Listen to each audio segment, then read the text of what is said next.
വാടനാകുരിശിയിൽ കോൺഗ്രസ് പ്രവർത്തകനും INTUC അംഗവുമായ Sundarababu, INTUC അംഗം സുനിൽ എന്നിവർ പാർട്ടി വിട്ട് BJPയിൽ ചേർന്നു. ഞായറാഴ്ച വാടനാകുരിശിയിൽ നടന്ന സ്വീകരണ യോഗം BJP പാലക്കാട് വെസ്റ്റ് ജില്ലാ പ്രസിഡന്റ് P. വേണുഗോപാൽ ഉദ്ഘാടനം ചെയ്തു. കോൺഗ്രസിന്റെ അസ്തിത്വം നഷ്ടപ്പെട്ടെന്ന് P. വേണുഗോപാൽ പറഞ്ഞു. വാടനാകുരിശിയിൽ കോൺഗ്രസ് പ്രവർത്തകനും INTUCയിൽ അംഗവുമായിരുന്ന സുന്ദരബാബു, സുനിൽ എന്നിവരാണ് പാർട്ടി വിട്ട് BJPയിൽ ചേർന്ന് പ്രവർത്തിക്കാൻ തീരുമാനിച്ചത്.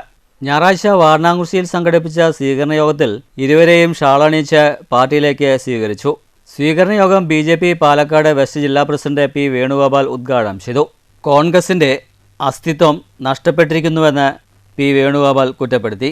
നമ്മൾ ഇന്ന് രാഹുൽ ഗാന്ധിയുടെയും മറ്റ് ചെയ്തികളെ എതിർക്കുമ്പോഴും ഒരു കാലത്ത് മഹാത്മാഗാന്ധിജിയൊക്കെ നേതൃത്വം കൊടുത്ത, സർദാർ വല്ലഭായ് പട്ടേൽ നേതൃത്വം കൊടുത്ത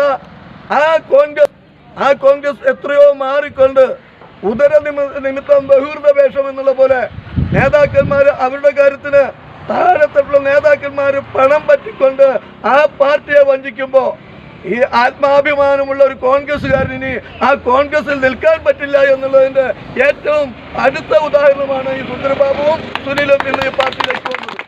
യോഗത്തിൽ BJP പട്ടാമ്പി മണ്ഡലം പ്രസിഡന്റ് സന്തോഷ് അധ്യക്ഷത വഹിച്ചു. OBC മോർച്ച മണ്ഡലം president K. Unnikrishnan, KV Rajesh, Ranjith എന്നിവർ സംസാരിച്ചു. മറ്റു BJP പ്രവർത്തകരും യോഗത്തിൽ പങ്കെടുത്തു. സുന്ദരബാബു, സുനിൽ എന്നിവർ BMS യൂണിയനിൽ പ്രവർത്തിക്കാൻ തീരുമാനിച്ചതായി BJP പ്രാദേശിക നേതാക്കൾ പറഞ്ഞു. News centre, Shoranur.